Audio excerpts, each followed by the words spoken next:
Iya. Assalamualaikum warahmatullahi wabarakatuh. Selamat pagi kepada teman-teman semuanya. Terima kasih sudah menyempatkan waktunya untuk hadir dalam sesi presentasi artikel Top Tier. Hari ini akan dibawakan oleh Yulianti. Kepada Yulianti, waktu dan tempat saya persilahkan. Oke, selamat pagi teman-teman. Pagi ini saya akan mempresentasikan satu paper yang saya temukan di Journal of Business Ethics yang berjudul CEO's Poverty Experience and Corporate Social Responsibility. Are CEOs who have experienced poverty more generous?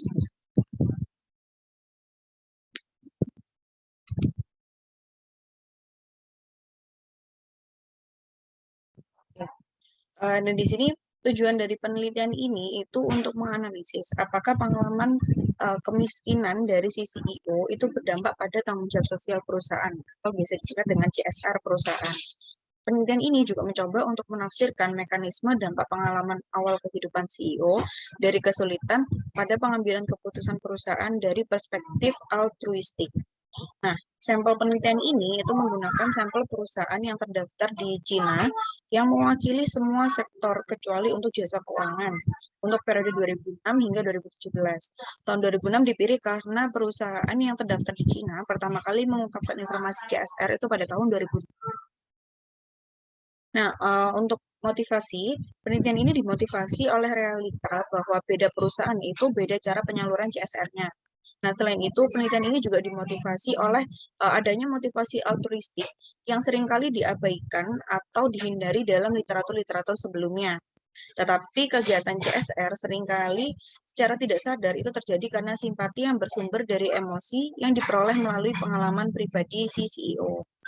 Menurut teori upper echelon, eksekutif sering menambahkan nilai, keyakinan, dan disposisi pribadi mereka yang dibentuk oleh pengalaman pribadi mereka ke dalam keputusan perusahaan yang mereka pimpin. Nah, sementara sebagai pengambil keputusan utama dan pelaksana aktual kegiatan CSR, CEO juga membentuk komisi CSR mereka berdasarkan perasaan moral yang diperoleh dari pengalaman pribadi.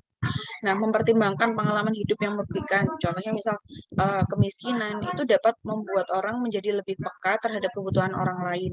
Dan dengan demikian lebih berada pada posisi untuk memikirkan orang lain dan memperhatikan kesejahteraan orang lain yang mengarah pada perbedaan individu dalam tanggapan terkait empati sebagai simpati dan perilaku prososial. Nah, dari penelitian ini tuh diharapkan ada 3 kontribusi gitu ya. Yang pertama, penelitian ini diharapkan dapat memperluas penelitian sebelumnya tentang motivasi strategi CSR. Jadi penelitian ini itu membahas dampak pengalaman kemiskinan awal kehidupan CEO terhadap program CSR yang secara efektif akan memperluas literatur tentang pemilihan dimensi karakteristik CEO dan memberikan perspektif baru terkait karakteristik individu pada motivasi CSR dalam perspektif altruistik. Nah, yang kedua, penelitian ini itu memperluas penelitian tentang teori upper echelon dengan menanggapi panggilan untuk membuka black box antara karakteristik eksekutif dan hasil organisasi. Jadi kayak penelitian ini tuh memberikan informasi terkait karakteristik apa yang belum diteliti atau istilah lainnya masih menjadi black box gitu ya kalau dalam penelitian-penelitian sebelumnya. Nah, penelitian ini itu telah membuka black box tersebut.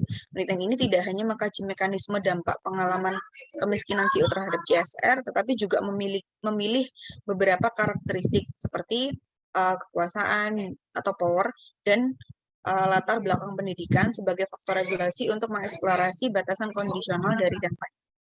Lalu untuk kontribusi yang ketiga, penelitian ini itu dapat memperluas penelitian terkait tentang pengaruh pengalaman awal kehidupan CEO pada tindakan organisasi. Jadi peneliti memperluas penelitian ini dari perspektif kinerja CSR yang mengungkapkan konsekuensi jangka panjang dari pengalaman awal kehidupan CEO. Nah, dalam penelitian ini itu diajukan ada 4 hipotesis. Hipotesis yang pertama, sebuah perusahaan dengan CEO yang mengalami kesulitan kemiskinan di awal kehidupannya atau dulu waktu masih muda, itu menunjukkan tingkat kinerja CSR yang lebih tinggi. Hipotesis kedua menyatakan bahwa pengalaman kemiskinan awal kehidupan CEO memiliki efek positif yang lebih kuat pada kinerja CSR di antara CSO yang berpendidikan, di antara CEO yang berpendidikan. Hipotesis yang ketiga menyatakan bahwa power dari CEO secara positif memoderasi hubungan antara pengalaman kemiskinannya dan CSR. Lalu hipotesis yang keempat, pengalaman kemiskinan CEO memiliki dampak yang lebih besar pada CSR yang berorientasi pemangku kepentingan utama daripada CSR yang berorientasi komunitas. Oke, dari sini dilanjut langsung ke pembahasan di tabelnya ini ya, pembahasan untuk hasilnya. Oke.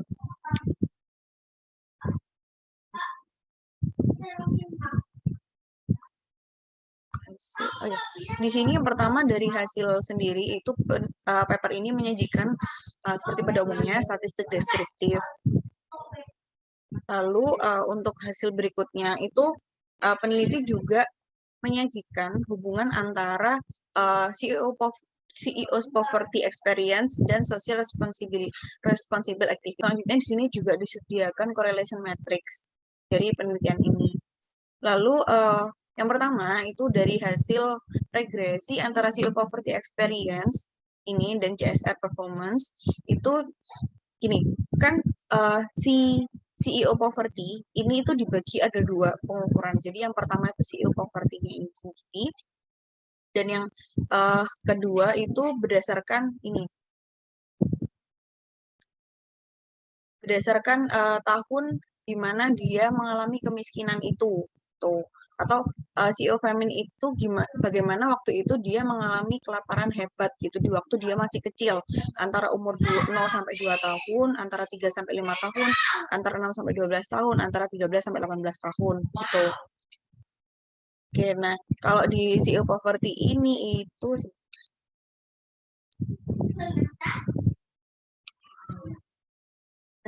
ini itu merupakan dummy variabel di mana nilai 1 itu jika CEO itu lahir di kabupaten atau mungkin distrik gitu ya, yang dia itu miskin gitu. Itu berdasarkan dari statistik ini.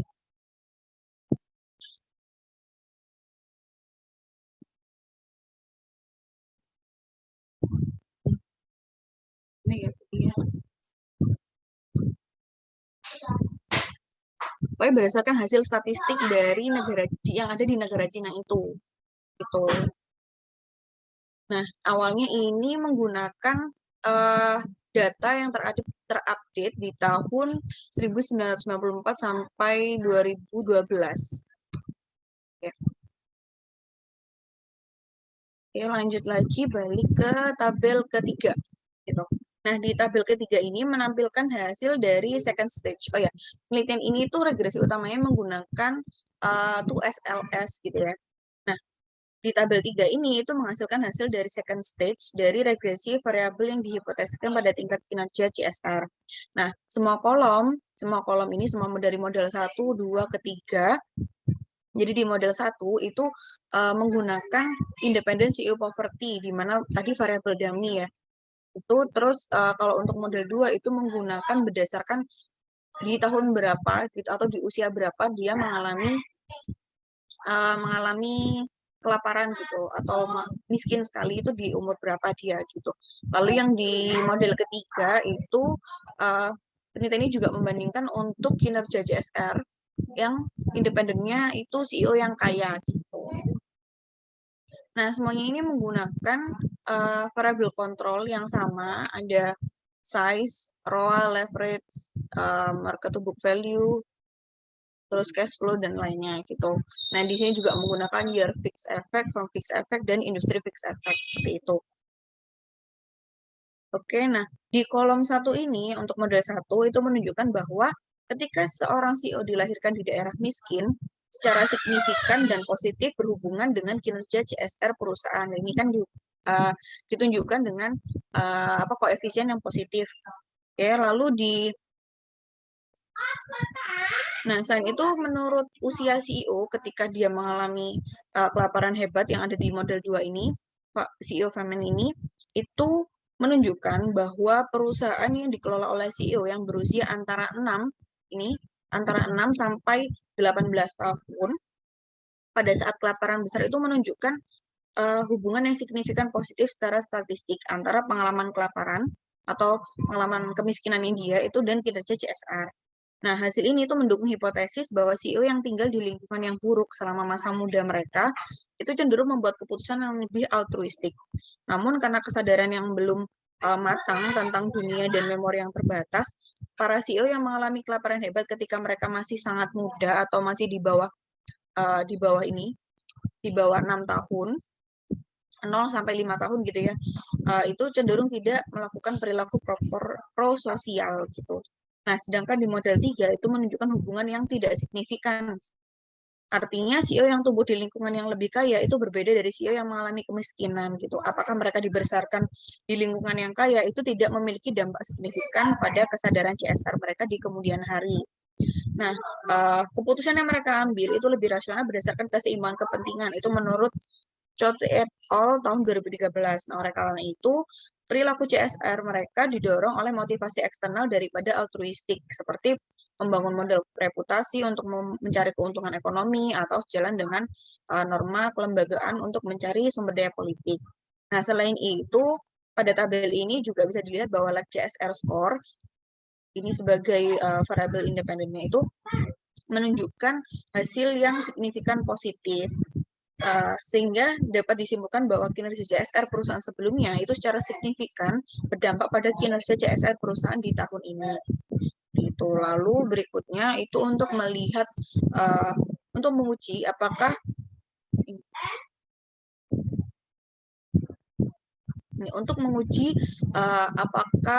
apakah CEO yang memiliki pengalaman kemiskinan gitu di masa mudanya itu dia akan cenderung untuk dermawan ke dirinya sendiri seperti itu.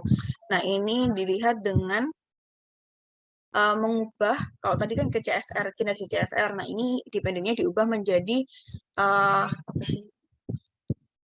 entertain atau mencakup biaya perjalanan ini. Ini biaya perjalanan and revenue atau mungkin entertain revenue ya, sama administration expense revenue gitu. Jadi dilihat dari seberapa besar pengeluarannya dia. Gitu. Nah, pada tabel ini untuk menguji bahwa hubungan positif antara pengalaman kemiskinan dan berbagai perilaku prososial disebabkan oleh altruisme, penelitian ini tuh menyelidiki lebih lanjut apakah CEO yang mengalami kemiskinan akan bersikap dermawan kepada diri mereka sendiri maupun orang lain. Nah, penelitian ini tuh menggunakan tingkat tunjangan CEO sebagai variabel dependen yang mencakup, ini tingkat tunjangan CEO yang mencakup biaya perjalanan atau entertain revenue yang diukur sebagai jumlah biaya perjalanan, mobil, dan hiburan bisnis, dan biaya pengeluaran tim manajemen atau administration expense revenue itu sebagai tingkat pengeluaran tim manajemen seperti itu. Nah, untuk dependennya itu juga masih sama. Yang pertama menggunakan dummy dari CEO Poverty, yang berikutnya untuk yang model ketiga dan keempat, kolom ketiga dan keempat ini menggunakan dependen dari pada saat usia berapa dia mengalami kesulitan itu gitu. Nah, tabel 4 ini menunjukkan bahwa koefisien CEO poverty, ini koefisien CEO poverty, terus koefisien famine 6 sampai 12 tahun dan 13 sampai 18 tahun itu menunjukkan semuanya itu signifikan negatif pada tingkat 5%. Nah, artinya bahwa CEO yang mengalami kemiskinan lebih hebat terhadap dirinya sendiri daripada bersikap dermawan. Jadi lebih hemat. Jadi CEO yang mengalami kemiskinan dulunya itu ketika dia memimpin perusahaan dia itu akan lebih hemat terhadap dirinya sendiri daripada bersikap apa ya istilahnya kalau bahasa Jawanya nyah-nyoh gitu loh, loyal gitu ya istilahnya kalau sama duit gitu. Jadi dapat disimpulkan juga bahwa pengalaman kemiskinan awal kehidupannya si CEO itu membangkitkan kesadaran CEO tentang CSR. Dan ini tidak hanya membuat mereka lebih berbelas kasih dan lebih sadar untuk membantu orang lain, tetapi juga mengurangi kemungkinan mereka untuk terlibat dalam kegiatan yang tidak bertanggung jawab secara sosial perusahaan. Atau mungkin kalau di bahasa kasarnya mungkin melakukan tindak korupsi gitu ya, karena pengeluaran yang terlalu berlebihan. Itu.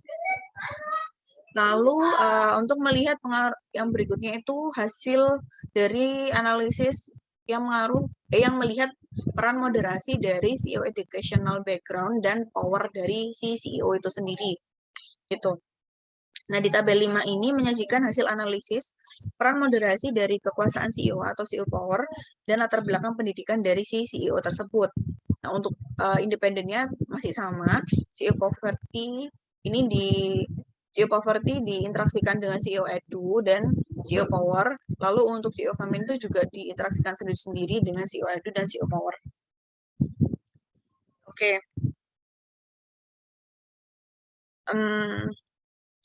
Kekuasaan, nah ini kan bisa dilihat kalau untuk peran moderasi dari CEO educational background dan CEO power itu sama-sama memiliki hubungan signifikan positif gitu ya terhadap kinerja CSR.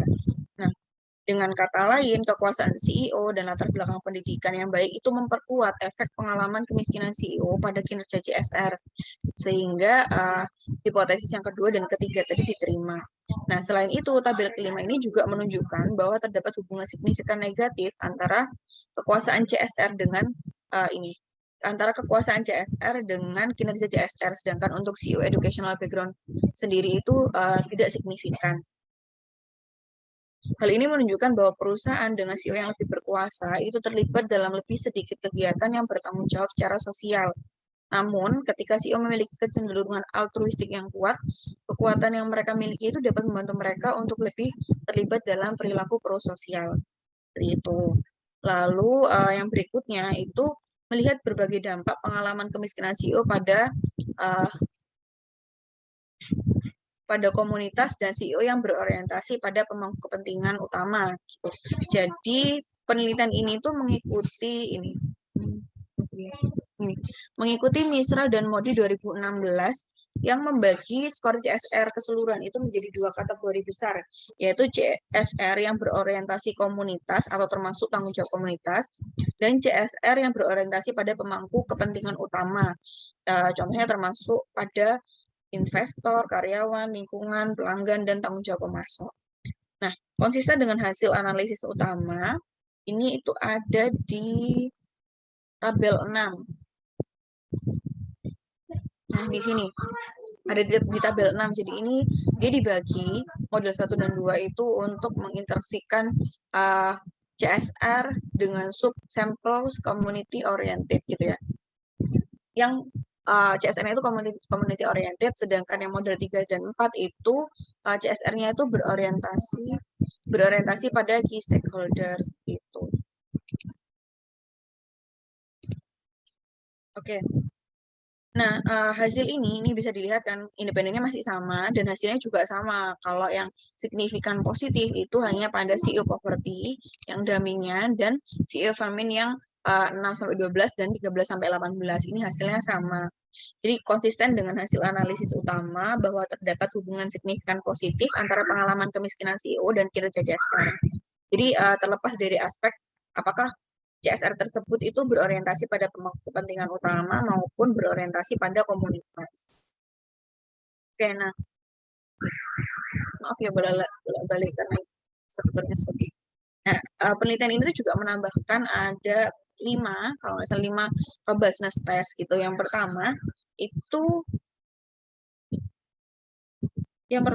itu peneliti melakukan robustness test dengan proksi alternatif untuk pengalaman kemiskinan CEO. Ini. Nah, dalam robustness test ini, peneliti itu menyesuaikan daftar resmi kabupaten miskin atau distrik yang miskin dengan memilih versi tahun 1954 dan 2004. Kalau tadi kan dari tahun tadi menentukan dia miskin atau enggak itu berdasarkan data dari tahun ini, dari tahun 1994, 2001, dan 2012. Nah, kalau yang ini itu untuk robustness testnya dia mengubahnya berdasarkan data dari tahun 1994 sampai tahun 2004. Ini.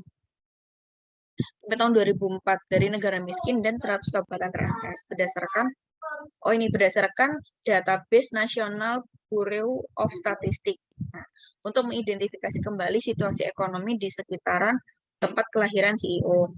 Nah, selain itu peneliti juga menyesuaikan kembali penilaian pengalaman kelaparan hebat atau Great Famine pada awal kehidupan CEO itu juga disesuaikan di robustness test yang pertama. Lalu karena wilayah metropolitan itu tidak terlalu terpengaruh oleh kelaparan besar Tiongkok, pusat-pusat politik atau ekonomi seperti contohnya Beijing, Shanghai, dan Tianjin yang kemungkinan besar dipasok dengan lebih banyak biji-bijian untuk menjaga stabilitas sosial. Akibatnya orang yang tinggal di daerah itu, yang 3 daerah tadi, itu tidak terlalu terpengaruh oleh adanya krisis kelaparan tersebut. Nah, dalam robustness test ini, peneliti itu mengecualikan CEO yang lahir di 3 kota media tadi, Beijing, Shanghai, dan Tianjin gitu. Karena lamanya periode kemiskinan CEO mempengaruhi kecenderungan terhadap empati di saat dia dewasa. Nih, makanya peneliti menetapkan variabel independen baru yaitu CEO intersection, di mana sama dengan 0, 1, 2, dan 3.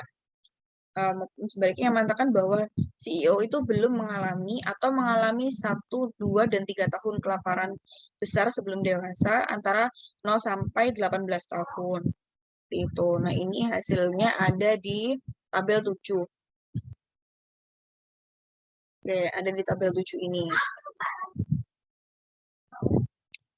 Nah, di tabel 7 ini model 1 itu untuk ini penyesuaian dari tahun data tadi yang dari tahun 1994 sampai 2004. Lalu untuk yang model 2 itu untuk menyesuaikan kembali penilaian pengalaman kelaparan hebat atau Great Famine itu. Lalu untuk yang model ketiga itu untuk CEO mengecualikan CEO yang lahir di Beijing, Shanghai, dan Tianjin gitu. Lalu yang model keempat itu untuk variabel baru, independen baru, yaitu CEO intersection.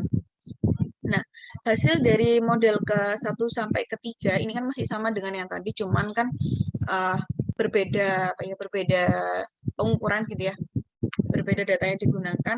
Nah, hasil dari model 1 sampai 3 itu menunjukkan hasil yang sama-sama positif signifikan untuk CEO poverty, CEO famine 6 sampai 12 dan CEO famine 13 sampai 18.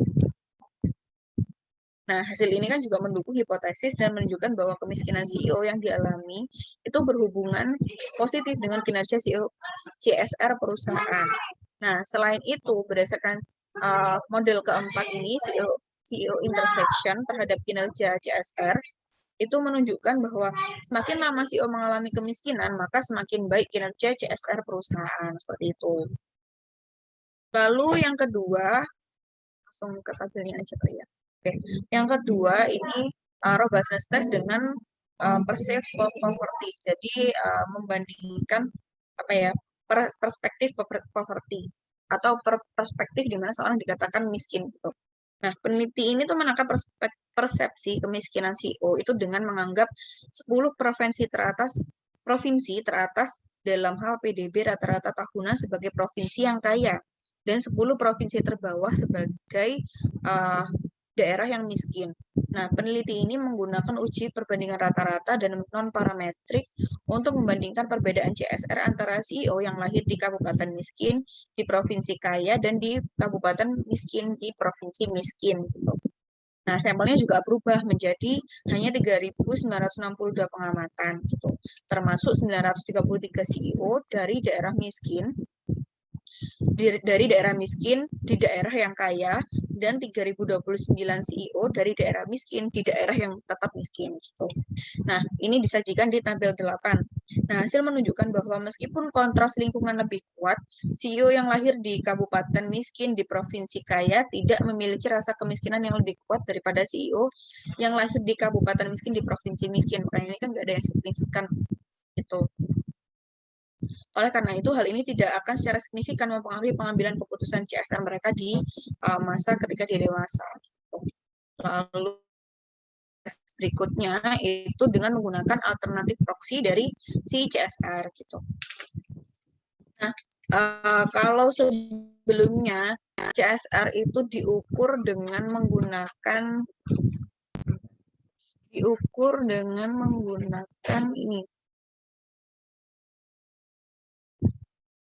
ini CSR score from hexun.net gitu. Nah, sekarang untuk pengukuran CSR-nya itu diganti menjadi berdasarkan CSR Rankins gitu. Ini tabel 9. Berdasarkan CSR skor yang dikumpulkan oleh Rankins gitu, yang disediakan oleh organisasi pihak ketiga independen yang menawarkan layanan penelitian dan konsultasi kepada investor yang tertarik untuk mengintegrasikan fitur tanggung jawab sosial dalam keputusan investasi mereka. Itu CSR Rankins rating gitu.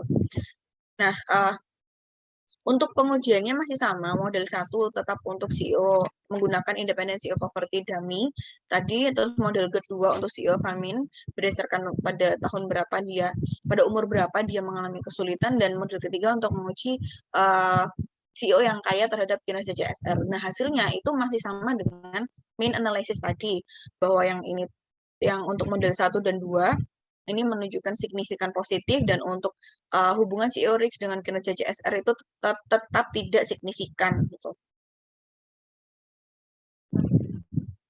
Oke. Lalu berikutnya di tabel 10 itu peneliti melakukan robustness test untuk mengatasi self selection bias gitu.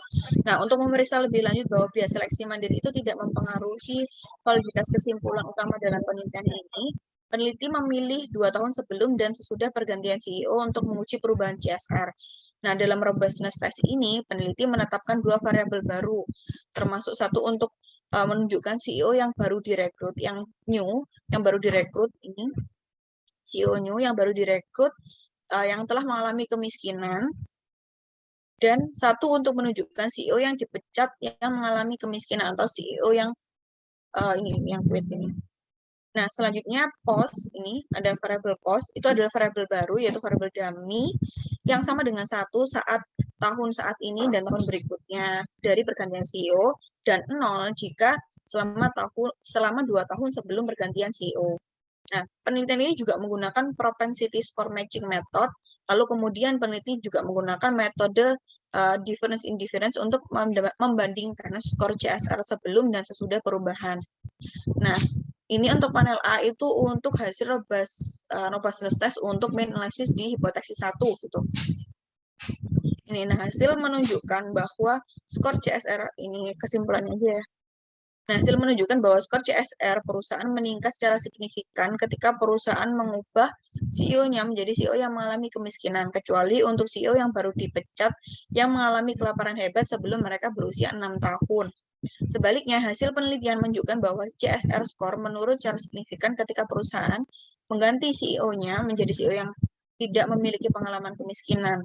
Hasil dari efek moderasi juga menunjukkan hasil yang sama, sehingga dapat disimpulkan bahwa penelitian ini telah menemukan bahwa setelah mengendalikan bias seleksi mandiri, hasil dari perubahan CEO lebih lanjut mendukung hasil sebelumnya. Ini kan bisa dilihat kalau hasil dari interaksi antara CEO yang new dengan post tadi kan variabel dummy untuk 2 tahun sebelum dan 2 tahun sesudah, itu menunjukkan hasil yang sama dengan main analysis-nya gitu. Ini CEO poverty positif signifikan, dan ini CEO famine yang 6-12 dan 13-18 itu menunjukkan signifikan positif. Tapi berbanding terbalik dengan CEO yang quit expose. Jadi kalau ini kan yang baru, CEO yang baru, ini yang CEO yang sudah lama gitu. Nah, ini menunjukkan hasil signifikan negatif, tapi untuk signifikannya masih tetap sama di CEO poverty, CEO famine 6-18 tahun. Gitu. Nah, untuk moderasi dengan CEO power dan CEO educational background itu hasilnya juga menunjukkan hasil yang sama. Begitu juga dengan untuk CSR yang tadi dibagi berdasarkan orientasi komunitas dan orientasi key stakeholder itu juga menunjukkan hasil yang sama. Begitu.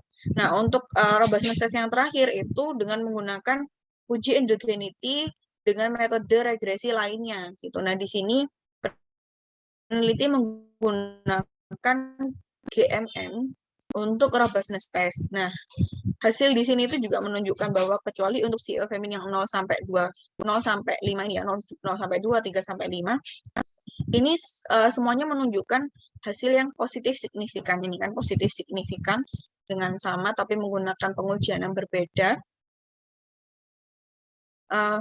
Signifikan dan masih negatif tetapi tidak signifikan untuk CEO yang kaya. Ini kan tetap tidak signifikan, jadi hasilnya masih sama seperti main analysis-nya. Selain itu, koefisien dari variabel interaksi ini pada CEO power atau CEO educational dan berbagai proxy untuk kemiskinan CEO itu masih positif signifikan, gitu kan. Ini kan masih sama. Gitu. Oke. Oke, sekian dari presentasi saya kali ini. Ada yang ingin ditanyakan? Oke, terima kasih Yuli atas presentasi yang luar biasa. Cukup panjang ya pembahasannya. Kayaknya tabelnya mungkin juga cukup banyak. Ya, yang ada pertanyaan tadi, Titi, silakan. Oke, Mbak Yuli. Jadi pertama tanggapanku terhadap paper ini bagus ya. Cukup effortnya cukup ya Mbak ya untuk CEO Poverty Experience ya. Itu berarti collect datanya dari author tuh gimana ya Mbak ya? Hand collect ya berarti. Berarti harus lihat background-nya, berarti di AR-nya China apa diketahuin ya itu. Aku pikirnya pengen bandingin kalau misalnya di Indonesia ntar step-nya kayak gimana. Oke. Kalau soal CSR-nya itu juga pakai apa Mbak? Pakai database dari rank bla bla bla yang dijelasin sama Yuli. Itu apakah Indonesia juga udah termasuk ya Mbak ya? Kalau udah termasuk kayaknya cukup menarik maksudnya buat diteruskan jadi future research. Gitu. Oke, makasih Mbak Yuli. Kasih. Oke, tadi yang pertanyaan pertama itu bagaimana apakah dia hand collect gitu ya? Iya, jawabannya dia hand collect gitu. Nah, caranya mungkin dia kalau yang saya tangkap itu dia mungkin mengumpulkan dulu asal atau di mana sih tempat kelahiran dari si CEO ini. Gitu, misal CEO lahir di Jakarta, si CEO B lahir di Papua, misal kayak gitu. Nah, nanti berdasarkan database negara Cina gitu, itu dia ada database tentang wilayah-wilayah yang dia itu miskin itu mana aja kayak gitu, yang termasuk dalam kategori miskin itu di mana aja. Mungkin kalau di data statistik Indonesia itu mungkin juga ada sih yang aku tahu kayak daerah-daerah, misal daerah-daerah yang miskin miskin itu mana ya, atau mungkin kalau kita istilahnya daerah yang terpencil ya istilahnya, kalau wilayah-wilayah kayak daerah Papua kayak gitu-gitu itu bisa kan, itu ada kayak kabupaten-kabupatennya gitu kan. Nah, itu kabupaten mana yang uh, tergolong dalam kabupaten dengan penghasilan yang rendah misal seperti itu. Nah, nanti kan bisa dibandingin, oh si A dari Jakarta kan misal dilihat dari UMR-nya aja, apakah ini udah masuk ke wilayah yang apa penghasilan rendah gitu, terus COB masuk ke wilayah yang penghasilan tinggi kayak gitu-gitu. Itu bisa sih sebenarnya kalau misalkan mungkin bisa dilihat di data. Kalau misalnya di Indonesia itu di apa sih istilahnya kalau kita itu statistik apa ya, pokoknya pusat statistik ada kok yang di Indonesia itu. Terus untuk pertanyaan berikutnya untuk ranking dari CSR-nya ini pertama menggunakan skor CSR dari apa tadi, hexun.net gitu, dan yang untuk robustness testnya dia menggunakan CSR Rankins rating gitu. Itu sebenarnya kalau yang aku lihat tuh mungkin sama ya, karena dia ada beberapa indikator, jadi dia tetap kayak apa sih, analisis konten gitu ya, sama kayak kita kok sebenarnya.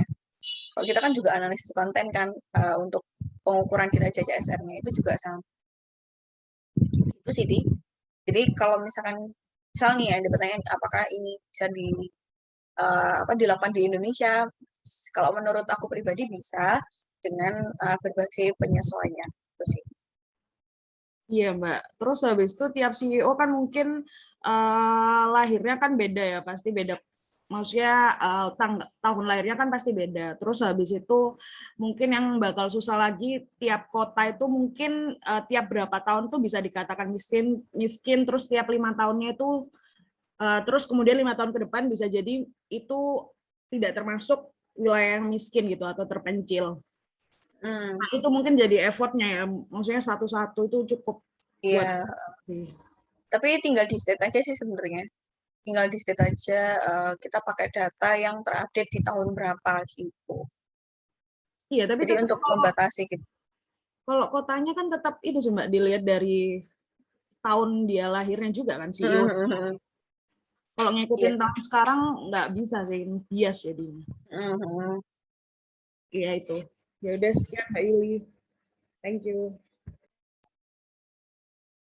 Ada yang lain? Ya, selanjutnya mungkin. Iya. Iya, halo Mbak Yuli. Ya. Iya, saya ingin tanya ya Mbak. Ini kan pengukuran poverty-nya itu sebenarnya dari wilayahnya ya. Jadi menurutku ini tuh bukan not truly experience dia menjadi orang miskin, tapi itu wilayahnya aja yang termasuk daerah miskin. Nah kan belum tentu ya seorang CEO yang lahir di daerah miskin itu dia juga benar-benar merasakan kemiskinan. Dia di situ adalah seorang tuan tanah atau apa gitu kan. Nah, itu menurut Mbak Yuli gimana? Apa itu bisa jadi bias dari penelitian ini ya? Oke, makasih Dip. Kalau menurutku ya bisa jadi sih. Aku juga waktu baca paper ini tuh juga berpikiran seperti itu gitu. Uh, Cuman kan kalau misalnya kita lihat satu-satu dari background CEO-nya mungkin juga agak susah gitu ya. Tapi di penelitian ini tuh dia juga memasukkan kayak data dari apa biografinya si CEO itu bagaimana. Kan kadang ada toh misal nih buku autobiografi dari si misal Khairul Tanjung atau siapa gitu. Itu kan dulunya pernah susah gitu kan sampai dijadiin buku. Nah, itu kan juga bisa menjadi informasi bagi si uh, researcher gitu. Itu sih, tapi aku beneran juga berkepikiran itu juga sih. Kalau menurutku ya bisa jadi ada biasa juga sih. Halo, mau masuk boleh? Halo? Iya. Iya, mungkin apa nambahin yang ada tadi sih. Tapi di KM kalau menurutku sih, mesti kalau misalnya meskipun di lingkungan memang aku pernah lihat sih kayak misalnya di lingkungan yang kayak maksudnya kelihatannya biasa aja, mesti kayak masih tetap ada nggak sih kayak 1-2 orang kayak yang mestinya rumahnya itu dia istana di antara yang lainnya kayak gitu. Iya, iya benar Mbak. Ya benar. Tapi kayaknya maksudnya kalau sampai memang itu sudah kayak maksudnya ada datanya sampai kayak satu wilayah itu memang kayak dikatakan maksudnya mungkin wilayah dan kemiskinan kayaknya sih nggak banyak nggak sih maksudnya kalau yang sampai yang apa namanya mungkin nggak mendominasi gitu loh jadi mungkin biasnya mungkin ya nggak terlalu mungkin ya tapi Mbak boleh dikasih tahu tadi itu kemiskinannya tadi itu diukur berdasarkan apa Mbak maksudnya wilayahnya itu dikategorikan miskin kenapa maksudnya pendapatannya atau apa atau kawasannya itu ada nggak kayak Ada. miskin kawasan itu termasuk wilayah miskin karena apa gitu Ini sih dia ini berdasarkan National Poverty Alleviation from the State Council's Poverty Alleviation Office. oh jadi maksudnya nggak tapi dia nggak detailin kayak maksudnya kriterianya apa misalnya kayak pendapatannya atau mata pencarian luas rumah ya kayak gitu gitu enggak ya Mbak ya maksudnya cuma Ada. dia bilang Ini dari ini juga sih kayak PDB atau apa ya tadi. PDB juga dipertimbangkan di sini. Aku sempat baca ada PDB tapi aku lupa itu di bagian mana. Okay. Jadi kayak dia kayak dia membagi si poverty itu berdasarkan PDB-nya. Kalau nggak salah itu di robustness test-nya deh. Oke. Iya sih, cuma mau apa namanya nambahin itu aja sih. Perspektif dari ini GDP-nya ya. Berdasarkan annual average-nya. 10 provinsi dengan annual average GDP gimana gitu sih. Oh, tapi dia itu provinsi ya berarti ya? Bukan apa sih? Aku tapi juga itu terlalu lebih luas ya, nih aku ngomong. Soalnya kalau misalnya itu istilahnya apa ya? Apa? Apa sih dia menggunakan istilah counties itu apa? Oh di Indonesianya. Kalau aku searching counties itu kabupaten gitu tuh. Mungkin. Apa tulisannya apa? Counties. Counties sih. Dia menggunakan ini nih. From poor counties in. Aku searching sih tak translate hasilnya itu kayak kabupaten gitu. Mungkin kabupaten provinsi kayak wilayah-wilayah gitu ya. Oh iya, iya ya kalau gitu maksudnya masih lebih make sense ya. Kan berarti kan maksudnya wilayah yang lebih kecil. Kok maksudnya kalau provinsi kan kayak terlalu ekstrem nggak sih? Maksudnya Mm-mm. nggak mungkin kalau satu seprovinsi dikatakan miskin tuh kayaknya agak terlalu anu kan. Ya kalau Tapi per daerah gitu. mungkin beda juga nih provinsinya sini sama provinsi sana Ini di mana China ya tadi ya? di Cina. Ha-ha. Kan cenderung lebih kecil gitu kan wilayahnya daripada Indonesia. Iya nggak sih Cina itu? Cina bukannya gede. Cina gede ding, salah. Cina gede, maaf. Iya, ya, mungkin ya dia mungkin pakai kabupaten itu. Oke sih. Tetap menurutku maksudnya masih apa namanya kalau ini ya, maksudnya ini kalau pendapat pribadiku kalau untuk urusan masalah bias yang itu tadi tuh kayaknya masih nggak seberapa dibandingkan kayak yang pengukuran-pengukuran yang kayak apa ya kemarin ya. Yang psikologi sih itu kalau yang ini kok menurutku ya. Soalnya kadang itu kayak psikolog foto. Maksudku kalau yang berdasarkan foto itu tadi loh. Soalnya takutnya bias foto itu yang tadi kalau misalnya cewek dia alisnya kan maksudnya kan dia bisa aja pakai alis terus kayak wajahnya dikontur kayak gitu-gitu maksudnya kalau hanya berdasarkan foto tapi kalau kayak gini kan maksudnya data-data yang memang kayak dari pendapatan yang kayak gitu-gitu kan masih apa ya Masih menurut aku masuk akal gitu ya. menurutku biasnya itu pendapat aku sih. Itu aja sih Mbak, mungkin mau nimbrung itu aja. Terima kasih.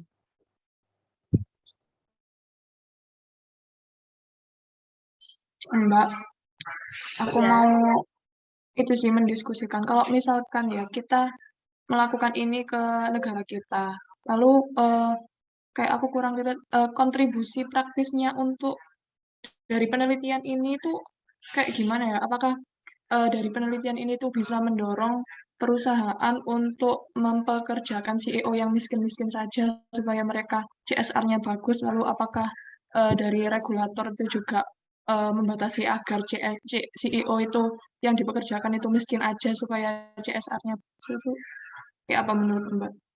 Menurutku mungkin nggak sampai yang se ekstrim itu sih, Vil. Jadi cuma sebagai bahan pertimbangan aja mungkin ya gitu. Menunjukkan aja bahwa ini loh berdasarkan data yang ada.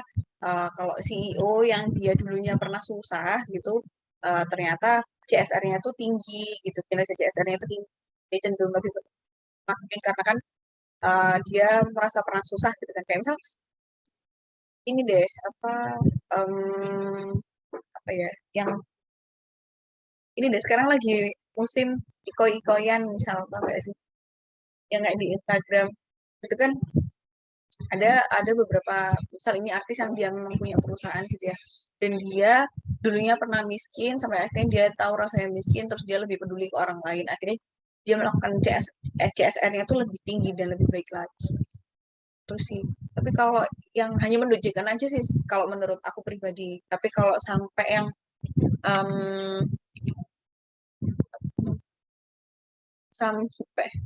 sampai yang membuat regulasi kalau lebih baik memilih CEO yang dari pernah memiliki pengalaman miskin kayaknya nggak sampai se ekstrim itu sih. Berarti kayak lebih itu ya kontribusi literasinya berarti Mbak. Kalau praktisnya kayak kurang berarti. Iya sih kalau kalau aku belum terlalu juga sih.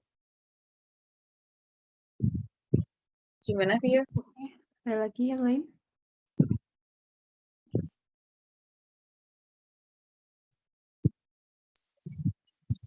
Halo? Ada lagi mungkin yang lain, Rek?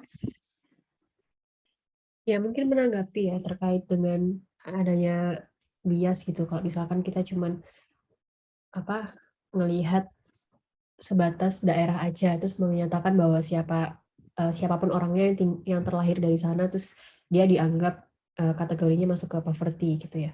Mungkin kalau di Indonesia sih aku lebih kepikirannya mungkin kita bisa lihat per daerah dari tingkat pendapatannya gitu ya.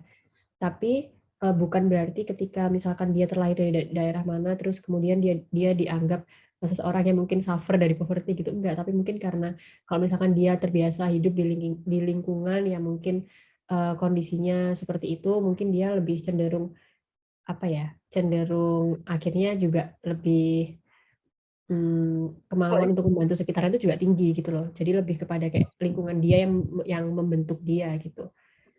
Kalau kayak gitu kan mungkin bisa di trace juga ya, misal dia kan biasanya satu orang nggak, mungkin aja dia tinggalnya nggak cuma di situ aja gitu, mungkin dia berpindah-pindah, mungkin kita bisa lakukan pencarian, misal dia dari tahun sekian sampai dengan sekian dia pernah di mana, atau dia pernah tinggal di kota lain mana, kayak gitu sih. Mungkin Effort ya itu ya. tapi.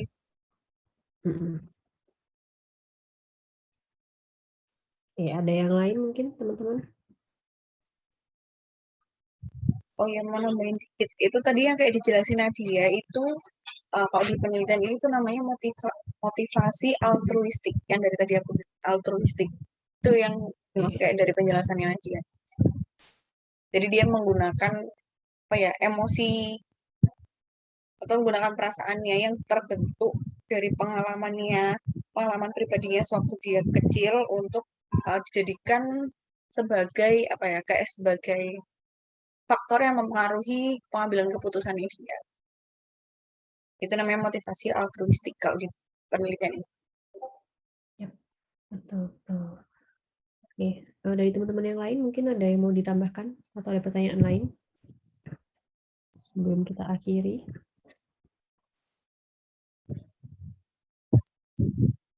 Oke, sudah nggak ada ya kayaknya ya. Oke, kalau gitu mungkin untuk sesi presentasi pada pagi hari ini aku akhiri dulu. Terima kasih buat Yuli atas presentasi papernya yang sangat komprehensif tadi, tabelnya lumayan banyak, penjelasannya juga panjang. Kepada teman-teman, terima kasih atas masukannya, terima kasih atas pertanyaannya. Sampai ketemu di sesi presentasi berikutnya. Sekian, akhir kata, wassalamualaikum warahmatullahi wabarakatuh.